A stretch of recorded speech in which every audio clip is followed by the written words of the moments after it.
भाजपा की यहाँ पर हमेशा पिछलग्गू की औकात रही है। जो काम कांग्रेस ने लालू जी के साथ मिलकर बिहार के लोगों के साथ किया, वही काम भाजपा ने नीतीश के साथ मिलकर किया है। भाजपा ने केंद्र में बिहार से एमपी जीत कर जाते रहे, इसलिए बिहार के लोगों के भविष्य को नीतीश के हाथ में बेच दिया।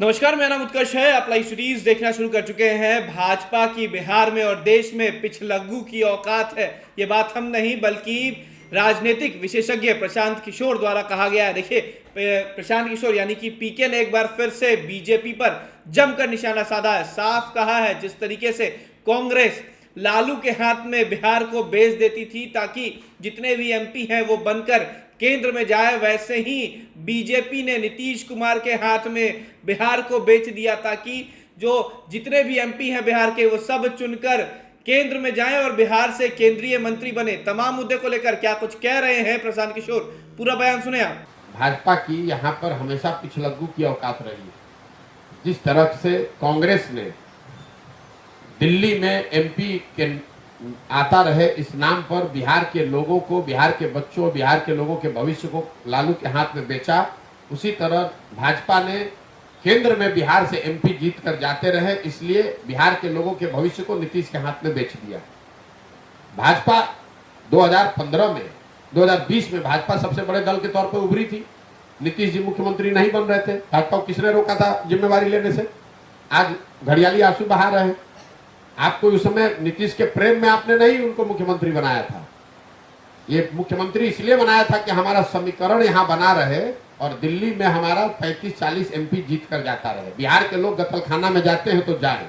तो जो काम कांग्रेस ने लालू जी के साथ मिलकर बिहार के लोगों के साथ किया, वही काम भाजपा ने नीतीश के साथ मिलकर किया है। दोनों ही राष्ट्रीय दल, बिहार के लोग इनके लिए वोट बैंक और 10, 20, 25, 50 एमपी के अलावा इनके लिए बिहार की कोई इनके लिए नजरिया नहीं है।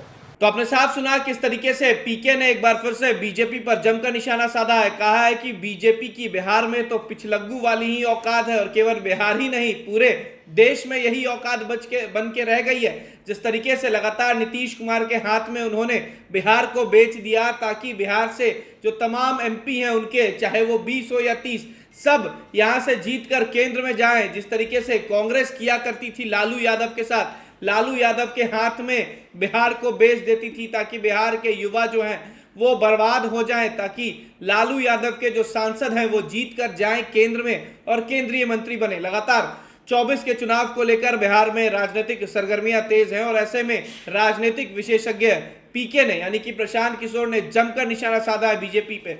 लगातार या तो प्रशांत किशोर हो या फिर महागठबंधन सरकार हो, नीतीश कुमार हो, लगातार तमाम नेता जो हैं वो अब केंद्र सरकार पर जमकर निशाना साध रहे हैं और ऐसे में प्रशांत किशोर कैसे पीछे रहे। उन्होंने भी साफ कह दिया, बीजेपी पिछलग्गू बन गई है बिहार में और पिछलग्गू बनकर ही सरकार बनाना चाहती है। जब 2020 में जब नतीजे आए थे तो नीतीश कुमार क्या कहे थे? नीतीश कुमार ने खुद मना किया था, लेकिन बीजेपी जानबूझकर पिछलग्गू बनी और नीतीश कुमार को आगे की ताकि सरकार यहां बची रहे और सरकार चलाएं। तमाम मुद्दे को लेकर क्या कुछ कह रहे थे प्रशांत किशोर, आपने पूरा बयान सुना। फिलहाल खबर में सिर्फ इतना ही। आप हमारे साथ बने रहें। हमारे चैनल को सब्सक्राइब नहीं किया तो कर लें। बहुत बहुत धन्यवाद।